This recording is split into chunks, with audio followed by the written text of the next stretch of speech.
ओम तव कथामृतं तप्तजीवनं कविभिरीडितं कल्मषापहं श्रवणमंगलं श्रीमदाततं भुवि गृह्णन्ति ये हृदा जनाः। শ্রী ভগবানের অশেষ কৃপায় আবার আমরা সমবেত হয়েছি শ্রীমদ দর্শন এই গ্রন্থের প্রথম ভাগ থেকে পড়াশোনা করবার জন্য। আমরা পড়ছি পঞ্চদশ অধ্যায়। সেখানে যেখানে গিয়ে শেষ করেছিলাম সেখানে আমাদের মাস্টারমশাই বলছেন, একদিন ঠাকুরদের বাড়ির একটি সিনের বা ঘটনার কথা বললেন। ঠাকুরের সঙ্গে তার ভগ্নির কথা হচ্ছে। ভগ্নি বললেন, বলো দেখো দেখি মায়ের কিরকম আক্কেল, অমন বলতে হয়? দুদিন মাত্র বাড়ি এসেছে, এর ভেতরে অমন কথা বলতে হয়? ভগ্নিপতি প্রায় বাড়ি থাকতো না। একবার অসুখ হয়ে দুদিন ছিল ঘরে। তাতে ঠাকুরের মা বললেন, কি বাবা, এখন বুঝি পাকা ভেঙে গেছে, উঠতে পারছো না? হাস্য। ঠাকুরের মা অতি সরল ছিলেন কিনা। ঠাকুর বেশ হাসতে হাসতে বললেন, মা বলেছিলেন, কি বাবা, এখন বুঝি পাখা ভেঙে গেছে, উঠতে পারছো না? এটা হচ্ছে কথা। অনেক সময় আমরা সরল ব্যক্তির সরল কথা ধারণ করতে পারি না। সরল ব্যক্তিরা এখন আমাদের সংসারে প্রায় অচল হয়ে গেছে, কারণ তারা ঠিক বুঝতে পারেন না তারা কি বলছেন এবং সেটা সর্বজনগ্রাহ্য হবে কিনা। এটা অনেক সময় অনেক সরল মানুষ বুঝে উঠতে পারেন না। তারা ভুলভাল করে উল্টোপাল্টা কথা বলে ফেলেন এবং সেটা খুব লজ্জার কথা হয়। শ্রী শ্রী মায়ের শ্রী শ্রী ঠাকুরের মা যিনি ছিলেন তাকে লোকে বলতো হাউড়ো।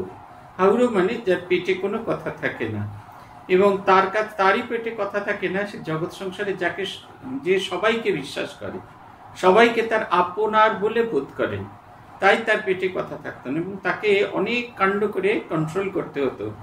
ক্ষুদিরাম চট্টোপাধ্যায় যখন তিনি ইয়ে থেকে ফিরে এলেন, আমাদের গয়াধাম থেকে ফিরে এলেন, তখন তিনি যখন শুনলেন যে মায়ের এইসব দর্শন হচ্ছে, তখন তিনি তাকে বলেছিলেন, এইসব কথা বাইরে কোথাও বলবে না, তোমার দর্শনের কথা বাইরে কোথাও বলবে না। এগুলো প্রত্যেকটি সত্য, কিন্তু অন্যেরা এটা অনুভব করতে পারবে না। নিজের অনুভূতির কথা, এত তীব্র অনুভূতি যে তিনি চেপে রাখতে পারছেন না, ছড়িয়ে যাচ্ছেন। অদ্ভুত মানুষ ছিলেন তিনি। হাঁসে চড়া ঠাকুর দেখছেন, ব্রহ্মা দর্শন করতে এসেছেন, এমন দেবতা তো আমরা দেখিনি। লাল সারা গা আর সেই হাঁসে চড়ে এসেছেন। তাকে বলছেন, ও বাবা, হাঁসে চড়া ঠাকুর, রোদে তোর মুখখানা লাল হয়ে গেছে, ঘরে আমানি পান্তা রাখা আছে, খেয়ে একটু ঠান্ডা। দেখুন, এই জগৎ সংসারে সবার কাছে সবাইকে তিনি আপনার বলে বোধ করছেন। এই একটি ছোট্ট ডায়লগ থেকে, একটি ছোট্ট এই কনভারসেশন থেকে আমরা বুঝতে পারি যে তিনি জগতের সবাইকে তার আপনার বলে বোধ করতেন। এই আপন বলে বোধ করাটা খুব সহজ হয়ে ওঠে না। আপন বলে সবাইকে আমরা বোধ করাতে পারি না, সেই কারণে আমাদের খুব কষ্ট হতে থাকে এবং এই কষ্ট হওয়ার জন্যই আমরা সবসময় এই আপনার সবাইয়ের সঙ্গে নিজের বেদনা, নিজের আনন্দকে শেয়ার করতে পারি না। আমরা বেশিরভাগ ক্ষেত্রে এখন প্রত্যেকেই এমন একটা ইন্ডিভিজুয়াল পার্সন হয়ে দাঁড়িয়েছি। আমাদের বেদনা এখন শুধুমাত্র আমাদের বেদনাই হয়ে থেকেছে। আমরা সেই বেদনাকে অন্যের সঙ্গে আলাদা করে ভাগ করে নিতে পারিনি, এর জন্য নিজেদের কষ্টও বেশি হয়েছে। আবার এমন সহজ সরল হবার মতো সাহস হয়নি। তার কারণ হচ্ছে পাছে লোকে কিছু বলবে। শ্রীমা বলছেন, তিনি নানা প্রকৃতির লোক করেছেন, যে যেমন সে তেমনি ভাবের লোক খোঁজে। কেউ কেউ পরমহংসদেবের কাছে যেত তার কথা শুনতে, কেউ বা তার কথা শুনেও গ্রাহ্য করত না, অন্যখানে যেত। কেউ বিদ্যাসাগর মহাশয়ের কাছে যেত, কেউ সুরেন বাণুজ্যের কাছে, কেউ বা ধনী লোকের কাছে যেত। যেমন ভাব তেমনি সব সঙ্গ নাই। এটা একেবারে খুব 100% ঠিক। আমরা দেখেছি যেরকম মহারাজের কাছে যারা আসতেন তাদের মধ্যে দেখেছি, আমরা তো ঠাকুরের কথা শুধু পড়েছি, শুনেছি, কিন্তু আমরা তো নিজের চোখে দেখিনি, কিন্তু নিজের চোখে দেখা ঘটনাগুলো দেখেছি। এরকম বহু মানুষ এসেছেন যাকে বলে স্ট্যাম্পড, যারা শ্রীরামকৃষ্ণের শিষ্য। আজকেই আমাদের এখানে একজন ভদ্রলোক এসেছিলেন, এসেই আমাকে চার্জ করতে শুরু করলেন, এটা কিরকম রামকৃষ্ণ মিশনের সেন্টার। আমি জানেন অনেক দীর্ঘদিন ধরে আশ্রমে দীক্ষিত, কবে না 2004 সালে দীক্ষা আছে, 20 বছর যথেষ্ট সময়। এই সকালে গেলেই তো ঠাকুরকে দর্শন করা যায়, আপনারা মন্দিরটা বন্ধ করে ভোগ দিতে শুরু করলেন কিরকম করে। তখন আমি বললাম যে, আপনি রামকৃষ্ণ মিশনের ভক্ত, কতদিন ধরে যাচ্ছেন? বলছে, যাচ্ছি 20 বছর, 2004 সাল থেকে যাচ্ছি। তাই আমি বললাম আপনি জানেন না বেলুড় মঠে কখন ভোগ দেয়? তখন বলছে আমি সন্ধ্যেবেলা যাই, এখানে সকালেরটা জানি না। তারপরে আমি বললাম যে সন্ধ্যেবেলা তাহলে কখন আরতি হয়? কখন হয়? 8:45-8টা নাগাদ হয় বোধহয়। হয় বোধহয়, অবস্থা বুঝে দেখুন। তার মানে সেই আছে না, বাচ্চারা গল্প করতে করতে করে ফেলেছে যে আমার মামার বাড়িতে এক গোয়াল ভর্তি গরু, এক গোয়াল ভর্তি ঘোড়া ছিল, ঠিক সেই রকম অবস্থা। কোনোদিনই কোনটা কিছু করি না। ভূতেশানন্দজি মহারাজের কাছে এসছেন, কতক্ষণে পালাবেন তার চেষ্টা করছেন। আবার বহু অন্যন মানুষকে, অচেনা মানুষ আসতে দেখেছি তার কাছে, এসে একবারে বিভোর হয়ে মহারাজের সঙ্গে গল্প করছেন। যে সময়, অল্প সময় নির্দিষ্ট করে দেওয়া হচ্ছে দেখা করার জন্য, সেই সময়টুকুও তেমন মনে হচ্ছে যথেষ্ট নয়। আত্মস্থানন্দজির কাছে আমরা নিয়ে গেছিলাম একজন ভদ্রলোককে। মহারাজ তো খুব কড়া প্রকৃতির মানুষ ছিলেন, সহজে মানুষজন তার কাছে যেতেন না।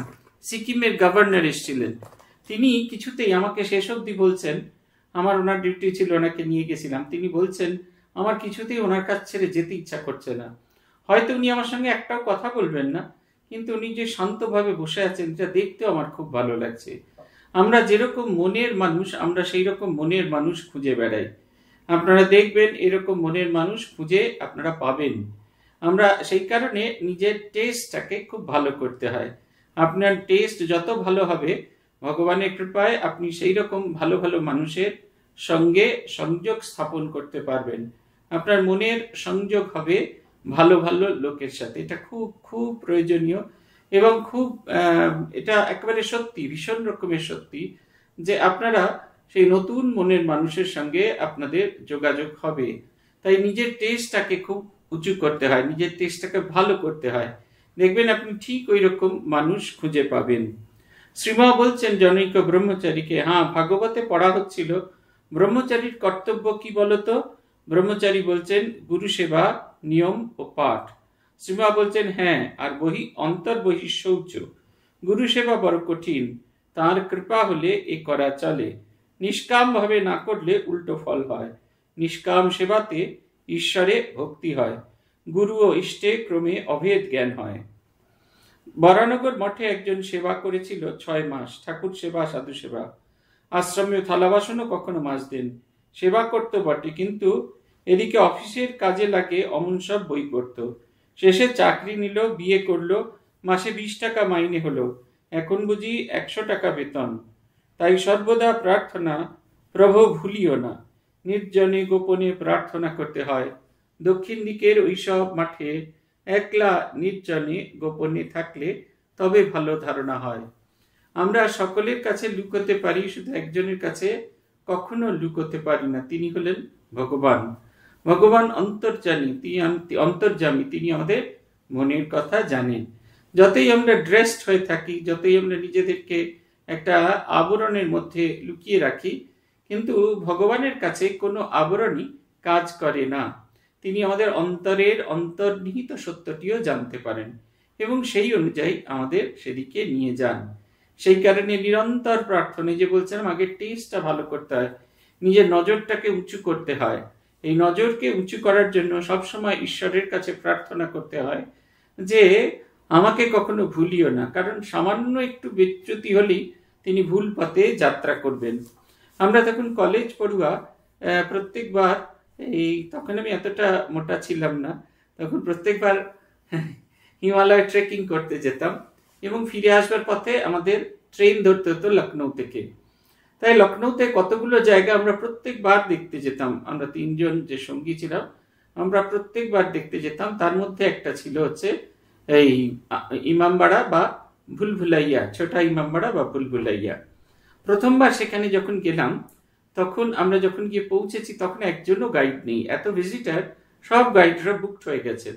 তখন আমরা খানিকটা জেদের মাথায়, অল্প বয়স তো, সব 18-19 বছরের ছেলে, আমরা জেদের মাথায় ভুলভুলাইয়ার মধ্যে ঢুকে গেলাম। ভয়ও করছে, যদি রাস্তা হারিয়ে ফেলি তাহলে কি করে কি হবে। আমাদের একজন গাইড ভারী সুন্দর জিনিস বললেন আপনাদের কাছে কম্পাস আছে? আমাদের কাছে কম্পাস থাকতো, যেহেতু আমরা পাহাড়ে ঘুরে বেড়াতাম, তাই কম্পাস ছিল। উনি কম্পাসটা ধরে আমাদের বললেন, এই কম্পাসটা যেভাবে 90 ডিগ্রিতে যাচ্ছে ঠিক সেইভাবে হেঁটে যান, তাহলে দেখবেন আপনি সঠিক পথে যাচ্ছেন।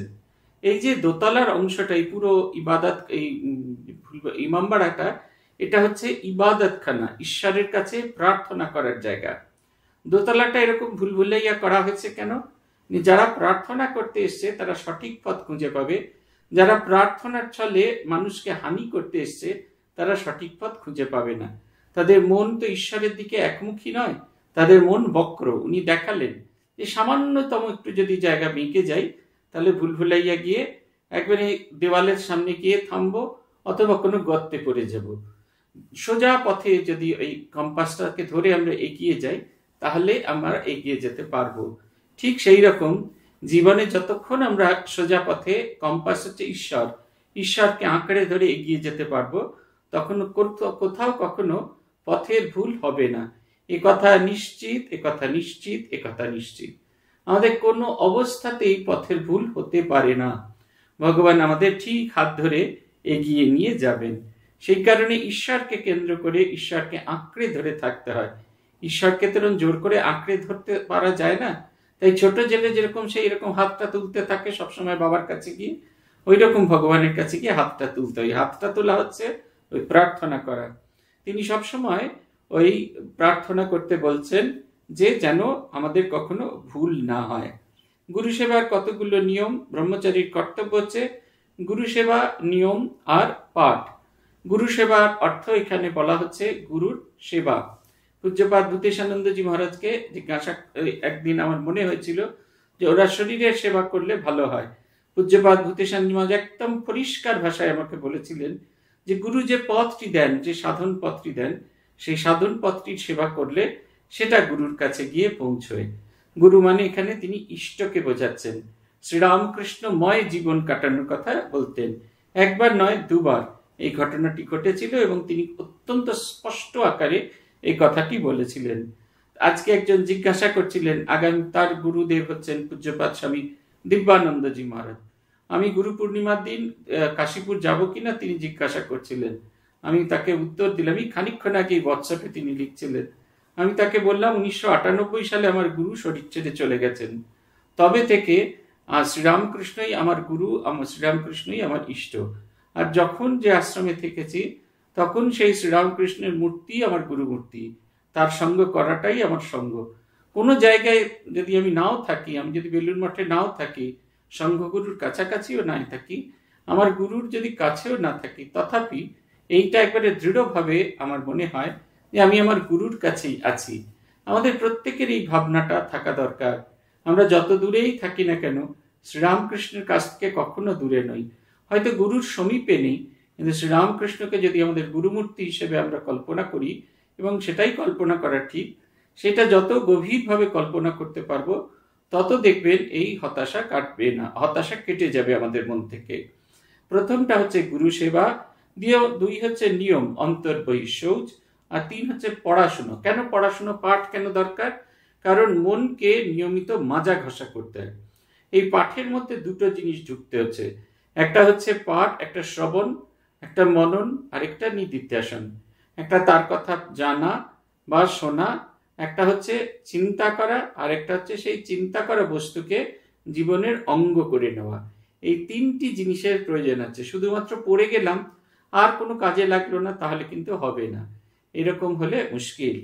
তাই বলছেন যে বরানগর মঠে আর নিজের ইচ্ছাটাকে কখনো অন্যরকম কিছু করতে নেই। অন্যরকম কিছু করলেই বিপদে পড়তে হবে। একজনের কথা বলছেন, তিনি সংসারে এই 6 মাস বরানগর মঠে ছিলেন, ঠাকুর সেবা করতেন, সাধু সেবা করতেন, আশ্রমে থালা বাসনও মাজতে হতো, সবাইকেই থালা বাসন মাজতে হতো। নরেন দত্ত তখন থালা বাসন মাজতেন, তো বাকিদের আর কি।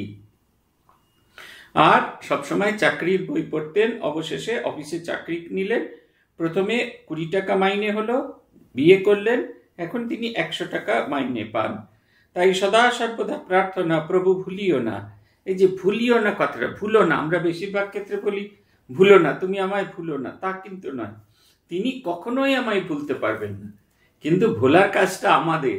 সেই কারণে তার কাছে প্রার্থনা, তুমি আমায় ভুলিও না। নির্জনে, একাকী, গোপনে সবসময় প্রার্থনা করতে হয়, তুমি আমাকে পথ থেকে সরিয়ে দিও না। তুমি যদি আমাকে পথ থেকে সরিয়ে দাও তাহলে ইতো নষ্ট তত ভ্রষ্ট। আমাদের একজন সন্ন্যাসী আমাদের সঙ্গে ছিলেন, বারবার তার নানা রকম জীবনে নানা রকম বিপদ হতে থাকতো, তখন তিনি ব্রহ্মচারী অবস্থায়, সেই কারণে বারবার তার সন্ন্যাস আটকে দেওয়া হচ্ছিল। বড়রা স্থির হতে পারছিলেন না তার সন্ন্যাস দেওয়ার দরকার আছে কিনা। অবশেষে তাকে বেলুড় মঠে নিয়ে আসা হলো, কিছুদিন রাখাও হলো, এবং বেলুড় মঠে থাকার পরে তারা মনে করলেন যে না, এখন এবার শান্ত হয়ে আছে, এবার সন্ন্যাস দেওয়া যায়। অবশেষে তাকে সন্ন্যাসও দেওয়া হলো। কিন্তু সন্ন্যাস দেওয়ার 1 বছরের মধ্যে তিনি আবার সেই পুরনো কাজগুলোর পুনরাবৃত্তি করলেন, ফলে তিনি নিজে থেকেই সংঘ ছেড়ে চলে গেলেন। এখন তিনি খুব ভালো আছেন, খুব ভালো একটা আশ্রম তৈরি করেছেন, অনেক মানুষের সঙ্গে সংযোগ আছেন। মাঝে মাঝে রাত্রিবেলা এই শুতে যাওয়ার আগে কখনো কখনো আমার সঙ্গে কথা হয়, কিন্তু তার ওই একটাই দুঃখ, বলছেন আমার সব আছে, সাধু সঙ্গটা নেই, সাধু সঙ্গটা নেই। ভালো কিছু কথা বলার জন্য, ভালো কিছু কথা শোনার জন্য যে সঙ্গগুলো দরকার, সেটা থেকে আমি অনেক দূরে চলে গেছি। তিনি কাউকে দায়ী করেন না, তিনি বলেন সবটুকু দায় আমাদের। সেই কারণে তার কথা শোনার সঙ্গে সঙ্গে আজকে যখন এটা পড়ছিলাম তখন মনে হচ্ছিল যে তার কথাটা যেন কানে বাজছে, সব দোষ আমার, তিনি কখনো আমাকে ভুলবেন না। বারবার তিনি বলেন, দেখো আমাকে তিনি কত ভালো রেখেছেন, একটা মাথা গোঁজার ঠাঁই দিয়েছেন, একটা মন্দির করার মতো জায়গা দিয়েছেন, কত অনুরাগী দিয়েছেন। আমি যদি একদিন অসুস্থ হয়ে পড়ি সবাই ছুটে আসে, আমি যদি একটু কাজে অশক্ত হয়ে পড়ি সবাই ছুটে আসে। করোনার মধ্যে আমি একাকী আছি, কেউ রান্না করে দিয়েছে, কেউ সাহায্য করেছে, সে কেউ করোনার কথা নিজেরা ভাবিনি, কিন্তু সব আছে। কিন্তু সেই যে বিরাট সাধু সঙ্গ সেইটি নেই। ভগবানকে প্রার্থনা করা যে তিনি যেন আমাকে ভুলিয়ে না দেন, আমি যেন তাকে কোনো অবস্থাতে না ভুলি। শ্রীমা বলছেন নিয়ম, পতঞ্জলি ঋষির মতে সন্তোষ, তপস্যা, ঈশ্বর প্রণিধান। আবার এ দুটি আছে পাঠ ও শৌচ। পাঠ বলতে যাতা পড়া নয়, অধ্যাত্ম শাস্ত্র, যাতে মন ঈশ্বরের দিকে যায়। সিদ্ধান্ত শাস্ত্র, যেমন গীতা, উপনিষদ, ভাগবত কথামৃত, এইসব। শৌচ স্নানাদির দ্বারা বহিঃশৌচ হয়। অন্তঃশৌচ হয় ঈশ্বর চিন্তা দ্বারা, ধ্যান জপ দ্বারা। অন্তঃশৌচের প্রয়োজন অধিক। আবার নোংরা লোকের ধর্ম হয় না, ব্রহ্মচারীদের এসব আচরণ করতে হয়। এই যে সন্তোষ, জীবনে যে অবস্থাতেই থাকি না কেন আমি যেন সদ্য অবস্থাতে, আমার ভেতরে যেন কোনো অসন্তোষ না থাকে। অসন্তোষ কখন থাকে না? যখন আমরা আমাদের যে চাহিদাগুলোকে কমাতে পারি, আমি যেটা আছি সেইটার ভেতরে যেন আনন্দে থাকি। শ্রী মায়ের কথা আছে, সন্তোষের সমান ধন নাই। সন্তোষ যদি আমাদের জীবনে এসে যায়, আর আমাদের অন্য কোনো সম্পদ যদি নাও থাকে, তাতেও আমাদের বড় একটা কিছু কষ্ট হয় না। তপস্যাটা খুব প্রয়োজন আছে। তপস্যা যেমন বাহ্যিক তপস্যা আছে, অন্তর তপস্যা আছে। তার মধ্যে দুটো, একটি তপস্যার কথা বিশেষভাবে বলা হয়, সেটা হচ্ছে যে শব্দ যে আমরা ব্যবহার করি, সেই ব্যবহার করার সময় সেই শব্দ ব্যবহার করার ক্ষেত্রে আমাদের যেন একটুখানি সেন্সিবল হতে হয়, একটুখানি ঠিকঠাক মতো শব্দ ব্যবহার করতে পারি। ঈশ্বর প্রণিধান, ঈশ্বরকে চাইবার। এই যে শৌচের আবার আরো দুটো দিক আছে, একটা পাঠ আর একটা হচ্ছে শৌচ। পাঠের প্রয়োজন আছে, পাঠ যেমন তেমন নয়, পাঠের দুটো ধারা আছে। একটা হচ্ছে অধ্যাত্ম শাস্ত্র, যাতে মন ঈশ্বরের দিকে যায়, সে অধ্যাত্ম শাস্ত্রের দুটো দিক আছে। একটা হচ্ছে সিদ্ধান্ত অধ্যাত্ম শাস্ত্র, যা দিয়ে মন ভগবানের দিকে যায়। আর সিদ্ধান্ত শাস্ত্র, কেন সিদ্ধান্ত শাস্ত্র বলা হয়? কারণ এগুলো একেবারে আমায় কি করতে হবে এই কথাটা খুব পরিষ্কার করে বলে দিয়েছে। এখানে যেন কোনো রকম কোনো কনফিউশন নেই। এই যে ক্লৈব্যম মাস্ম গম পার্থ নৈতত্তয়ুপপদ্যতে শূদ্রম হৃদয় দৌর্বল্যম তপ্তোত্তিষ্ঠ পরন্তপ। দ্বিতীয় অধ্যায়ের এই যে ভগবানের কথা, যে আমাদের এই যে যখন আমরা এই অবস্থায় একটা আসি, যেখানে আমরা সিদ্ধান্ত নিতে পারি না কি অবস্থায় যাব, সেখানে কি করা উচিত, সেইখানে ভগবানের কথা একবারে পরিষ্কার করে বলে দিচ্ছে। এর বাইরে আর কিছু করার নেই, কোন রকম কিছু করার নেই। গীতার এক জায়গায় এই ভগবান, দ্বিতীয় অধ্যায়ে এক জায়গায় ভগবান আমাদের বলছেন যে তুমি আচরণ করছো জ্ঞানী ব্যক্তির মতো, তুমি কথা বলছো জ্ঞানী ব্যক্তির মতো, অথচ আচরণ করছো অজ্ঞানী ব্যক্তির মতো, তাহলে তোমার কি হবে? এটা আমাদের কিন্তু সবারই একই অবস্থা। সত্য কি, কেমন করে ভগবানকে পেতে হবে, XYZ আমরা সবাই জানি। আমরা জানি না এরকম মানুষ খুঁজে পাওয়া যাবে না, কিন্তু আমরা সেই পথে কিছুতেই যেতে চাই না। তার কারণ হচ্ছে আমাদের মনে হয় সেই পথে গেলে বোধহয় আমি ফুরিয়ে যাব, সেই পথে গেলে বোধহয় আমি হারিয়ে যাব। সেই কারণেই বারবার এই কথাটা আমাদের বলা হচ্ছে। তাই এগুলোকে সিদ্ধান্ত শাস্ত্র বলা হয়। এই সিদ্ধান্ত শাস্ত্র এটা আমাদের কাছে একেবারে জানিয়ে দিচ্ছে, এর বাইরে আর কিছু করণীয় নেই। আর যে উপনিষদের কথা কেন সিদ্ধান্ত শাস্ত্র? প্রত্যেকে অনুভব করতে করতে যে কনক্লুশনে এসে পৌঁছেছেন, তিনি অনুভব করছেন এই জগতে যেদিকেই তাকাই না কেন সর্বত্র সেই ঈশ্বর বিরাজ করছেন, আর কেউ কিছু বিরাজ করছেন না। দেখুন, ওই যে মুন্ডকোপনিষদে গুরুগৃহ ছেড়ে চলে যাচ্ছেন, একেবারে সিদ্ধান্ত দিচ্ছেন, শ্রদ্ধয়া দেয়ম অশ্রদ্ধয়া অদেয়ম, রিয়াদেয়ম শ্রিয়াদেয়ম সংবিদাদেয়ম। তারপর বলছেন মাতৃদেব ভব, পিতৃদেব ভব, আচার্য দেব ভব, অতিথি দেব ভব। এগুলো একেবারে সিদ্ধান্ত, কি করতে হবে, আমাদের আচরণ কি করার দরকার। এরকমও করা যায়, ওরকমও করা যায়, এরকম নয়, একেবারে কি করতে হবে পরিষ্কার করে বলে দিচ্ছেন। শৌচের দুটি দিক আছে, একটা হচ্ছে অন্তঃশৌচ আর একটা হচ্ছে বাহ্য শৌচ। অন্তঃশৌচ যেমন প্রয়োজন আছে, বাহ্য শৌচেরও প্রয়োজন আছে। পরিষ্কার পরিচ্ছন্নতা যেরকম আছে সেরকম বাইরের দিকের অন্তঃশৌচেরও প্রয়োজন আছে। মনটা বাইরের দিকটা খুব ঝকঝকে তকতকে, কিন্তু মনটা কলুষতায় ভরা, তার দ্বারা আর যাই হোক তা দিয়ে ভগবান লাভ হয় না। সেই মলিন মন দিয়ে কখনো ভগবান লাভ হয় না। আবার মনটা খুব ঝকঝকে তকতকে আছে, গায়ের কাপড় চোপড় যদি খুব মলিন হয় তাহলে তারও ঈশ্বর চিন্তায় বাধা হয়ে দাঁড়ায়। আপনাদের বলেছিলাম একটি গল্পের কথা। পূজ্যপাদ আত্মস্থানন্দজির কাছে আছি, মহারাজ দেখছেন আমার গাল ভর্তি দাড়ি, বলছেন দাড়ি কাটনি কেন? আমি বললাম এই সময় পাইনি, আর সাধু হতে এসেছি, রোজ দাড়ি কেটে কি হবে?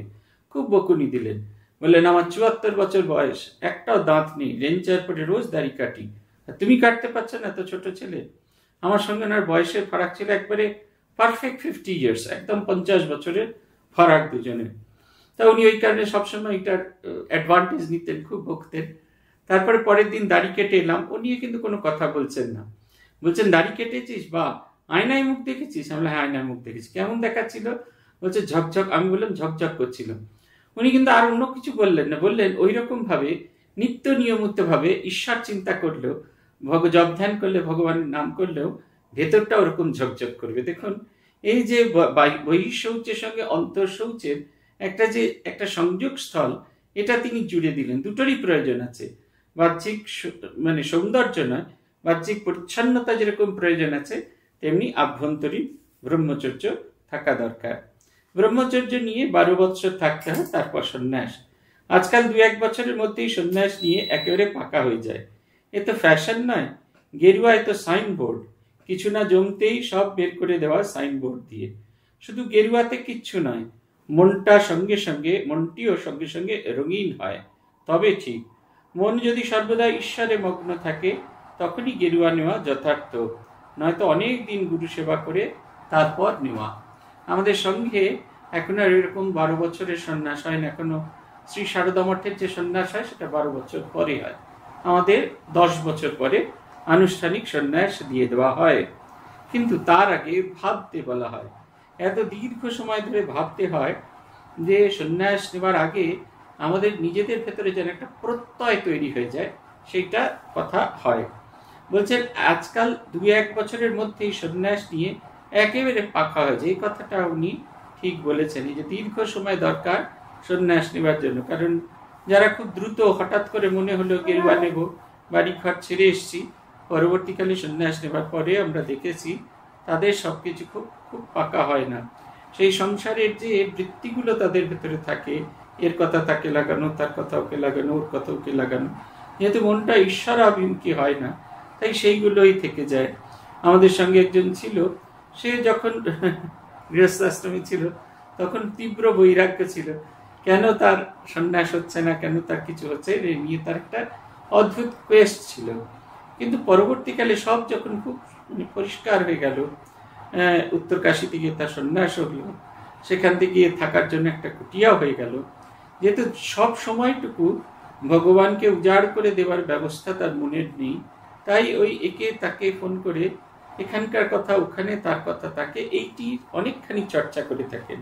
আমার সঙ্গে করেন না, কিন্তু আমি শুনতে পাই আমাদের সঙ্গে সংযুক্ত যে সমস্ত সাধুরা আছেন তারা আমাকে মাঝে সাঝে বলেন। এটা হচ্ছে কথা, আমি তাকে দোষ দিই না। আসলে সবটুকু মন ভগবানে দিতে পারা যায় না। আমরা সবটুকু মন ভগবানকে 24 ঘন্টা ভগবানকে ডাকতে পারবো না বলি শ্রীশ্রীমা বলেছিলেন নরেন তাই এই কর্মের পত্তন করলেন। মায়ের কথাগুলো খুব ইম্পর্টেন্ট। কর্মের পত্তন করলেন। পত্তন শব্দের অর্থ হচ্ছে প্রবর্তন। এই নতুন ধারার কাজ, যে কাজের মধ্যে দিয়ে আমার ভেতরের মলিনতা চলে যাবে এবং ঈশ্বরের প্রতি আমার গভীর থেকে গভীরতর ভালোবাসা বাড়তে থাকবে। তাই মা ভেবেচিন্তে এই কথাটি বলছেন, পত্তন করলেন। এই পত্তন করার ফলে আমাদের ভেতরেই কাজ করতে করতে সেটাই গুরু সেবা ভাবতে ভাবতে ভাবতে ভাবতে মনের ভেতরে বৈরাগ্য এসে উপস্থিত হয়। তখন ওই ভেতর এবং বাইরের বৈরাগ্য দুটোই কাজ করে। একবারে অদ্ভুত হয় যখন প্রথম গেরুয়া পাওয়া যায়, সন্ন্যাসের পর গেরুয়া পাওয়া যায়, অদ্ভুত একটা বৈরাগ্য তৈরি হয়। আমার এখনো মনে আছে, সন্ন্যাস দেওয়ার পরে যখন মহারাজ পূজ্যপাদ মহারাজ আমাদের গেরুয়া কাপড় দিলেন, গেরুয়া কাপড় পরে ঠাকুরকে বাইরে থেকে প্রণাম করে এলাম। পূজ্যপাদ মহারাজ প্রয়োজনীয় মন্ত্র, সন্ন্যাসের মন্ত্র দিলেন এবং তারপর আমাদের আদেশ করলেন আমরা যেন ঠাকুরের সামনে গিয়ে আমাদের নতুন পোশাক, নতুন বেশ এবং নতুন জীবনটি যেন ঠাকুরকে দেখাই। আমরা তার আদেশ অনুসারে একে একে ঠাকুরের গর্ভমন্দিরের মধ্যে প্রবেশ করলাম। ঠাকুরকে অর্ধমণ্ডলাকারে আমরা প্রণাম করেছিলাম। আমার এখনো মনে আছে, ঠাকুর আগের দিন রাত্রিরে কালী পুজো হয়েছিল, সেই গেরুয়া কাপড়টি পরে আছেন তখনও। আর ঠাকুরের সামনে একেবারে বেদিতে কোথাও কোনো ফুল নেই।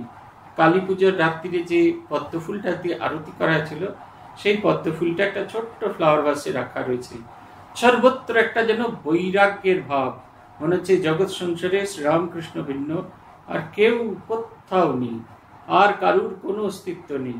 এই বলছেন না যে এই একাদশ অধ্যায় আছে যে আমি জানি এই জগৎ সংসারে যদি সবাই আমাকে পরিত্যাগ করে চলে যায়, তুমি আমাকে কখনো পরিত্যাগ করবে না। পরমম নিধানম, তুমি আমার একমাত্র আশ্রয়। তাই যদি কিছু জানার থাকে একমাত্র তোমাকেই জানবো। এই অদ্ভুত বৈরাগ্যের ভাবটি তৈরি হয় এবং এই ভাবটিকে যত আমরা নার্চার করতে পারি তত আমাদের ভেতরে এই ভাবটি আস্তে আস্তে বাড়তে থাকে। এদিনের অধ্যায়টি শেষ হচ্ছে 13ই চৈত্র 1329 সাল 27শে মার্চ 1923 খ্রিস্টাব্দ, মঙ্গলবার, বাসন্তী দশমী তিথি। ষোড়শ অধ্যায় রামনবমীর আনন্দোৎসবে শ্রীম। আজ একাদশী। রাত্রি শেষে কতগুলি ভক্ত অশ্বত্থমূলে ধ্যানমগ্ন। উষার নবীন আলোক সম্পাতের সঙ্গে সঙ্গে বিহকুল কলধ্বনি করিতেছে। ক্রমে পূর্বাকাশে বালসূর্য উদিত হইতেছে। ভক্তগণ এইবার আশ্রম সেবার্থে নিজ নিজ কার্যে মনোনিবেশ করিলেন। শ্রীমৎ দক্ষিণ প্রান্তর্বর্তী হরিতকী বনে উপবিষ্ট। অল্পক্ষণ হয় সূর্যোদয় হইয়াছে। 2-4টি গাভী বিচরণ করিতেছেন, আর 2-4টি পক্ষী আপন মনে গান গাহিতেছেন। গাভী পদদৃষ্ট শুষ্ক পত্রোত্থিত মর্মর শব্দ কচ্ছিৎ শ্রুত হইতেছে, তাহা ছাড়া সকলই নীরব। কি অপূর্ব বর্ণনা!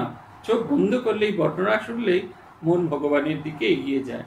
রাত্রি শেষ হয়েছে এবং অশ্বত্থমূলে সবাই ধ্যানমগ্ন। এই ছবি আমি অনেকবার দেখেছি।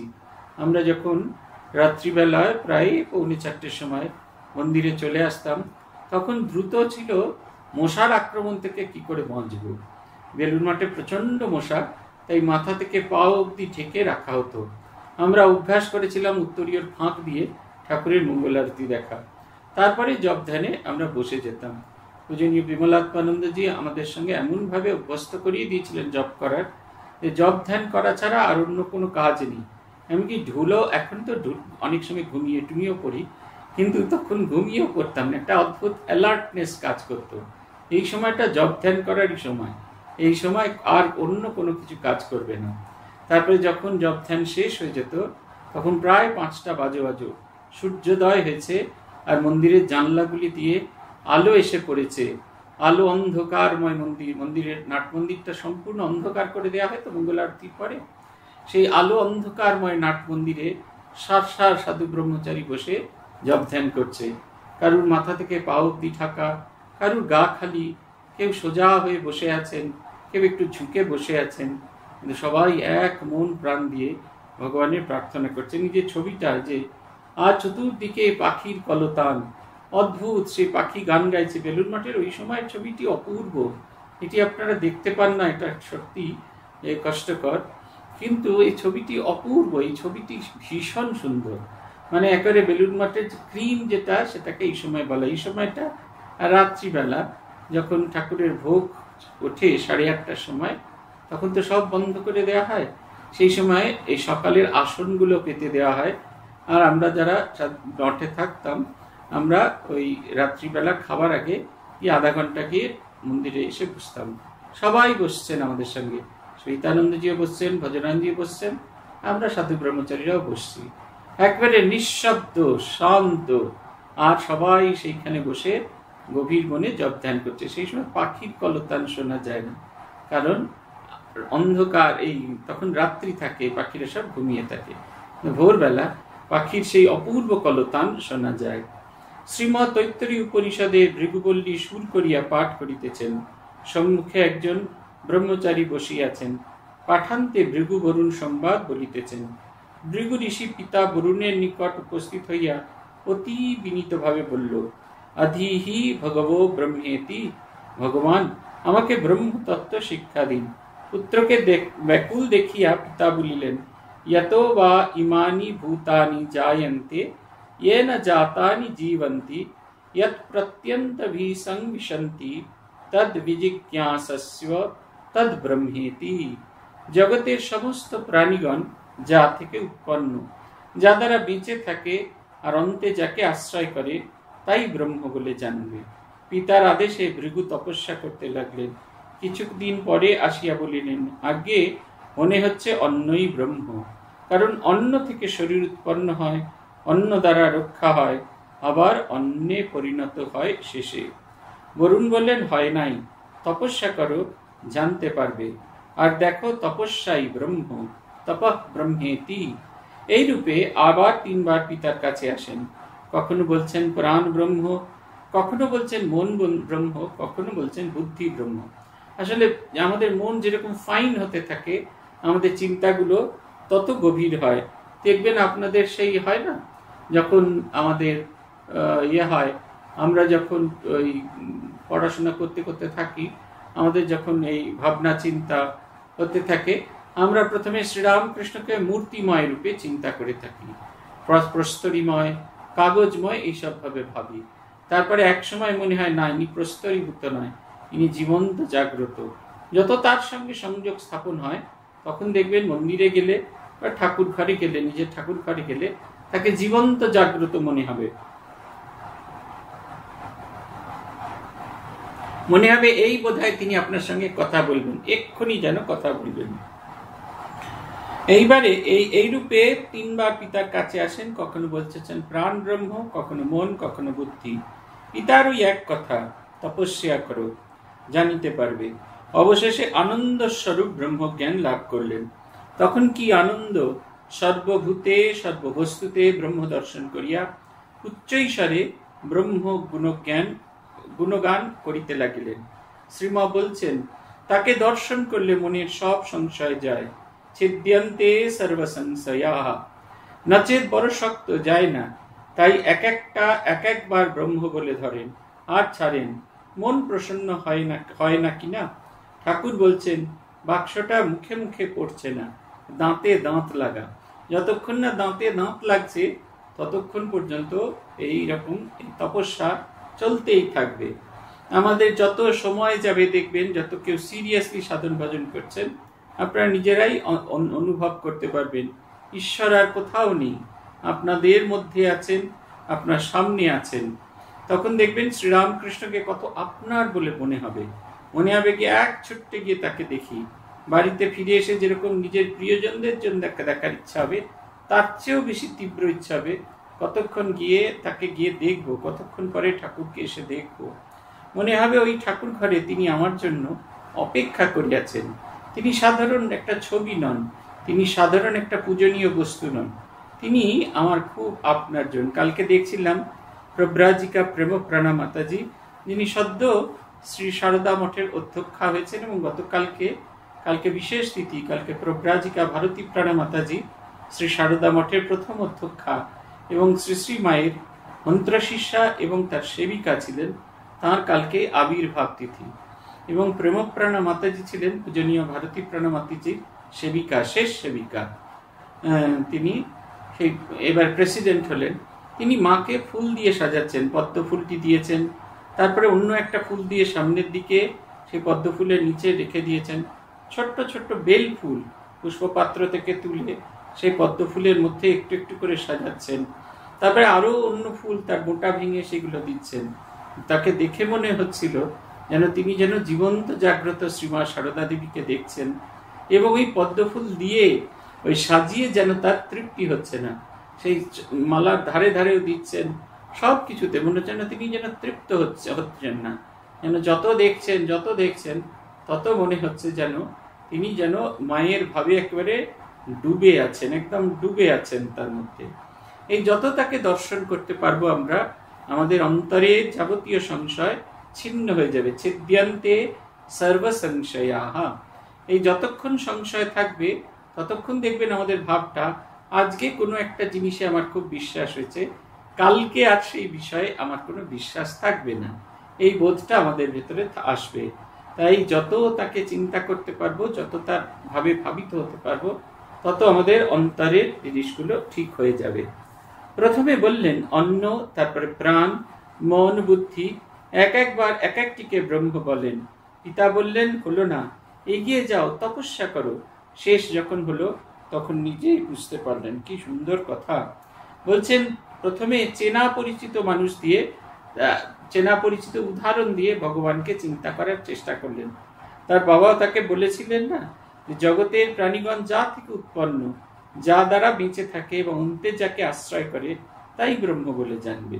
এই যে আমরা অন্ন থেকে আমরা উৎপন্ন হই, অন্নকে আশ্রয় করে থাকি, আবার এই জীবনের অন্তে অন্নের মধ্যে দিয়ে আমরা শরীরের ভেতরে আবার নতুন নবজন্ম লাভ করি।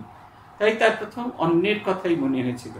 তারপরে তপস্যার যত ফাইননেস আসতে থাকলো, তখন আস্তে আস্তে তিনি বুঝতে পারলেন যে অন্ন নয়, প্রাণ, ব্রহ্ম, কখনো মন, কখনো বুদ্ধি। অবশেষে যখন তার সেই ইষ্টরূপ দর্শন হলো, তিনি তাতে একেবারে ডুবে গেলেন, আনন্দে ভরপুর হয়ে গেলেন। তখন কিন্তু তাকে আর আলাদা করে বলতে হচ্ছেন না। যেমন ঠাকুর বলতেন, সাত দেউরির পর রাজাকে যখন দেখলে তখন কে রাজা, এ প্রশ্ন আর নাই। যখন বুঝলেন তখন আর বাপের নিকট আসেন নাই জিজ্ঞাসা করতে। নুনের পুতুল সমুদ্র মাপতে গেছিল, এসে আর খবর দিলে না।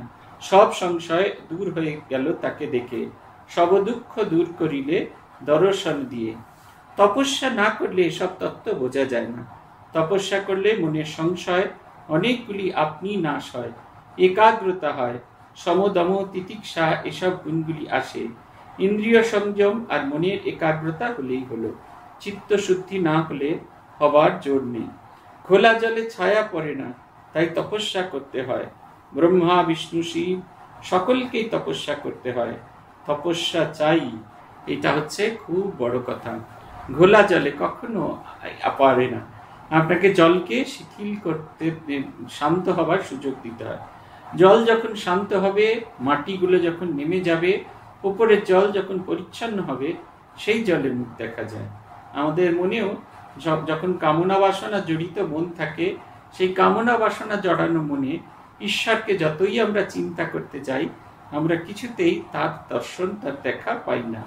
তাই আমাদের মনকে তপস্যা করে উচ্চভূমিতে উত্তরণ করতে হয়, এবং যত আমরা এই উচ্চভূমিতে উত্তরণ করতে পারবো, ততই আমরা তার দর্শন পাবো। আজ এই পর্যন্ত। শ্রী ভগবানের কৃপা হলে আবার আগামী দিন আমরা এইখান থেকে শুরু করব।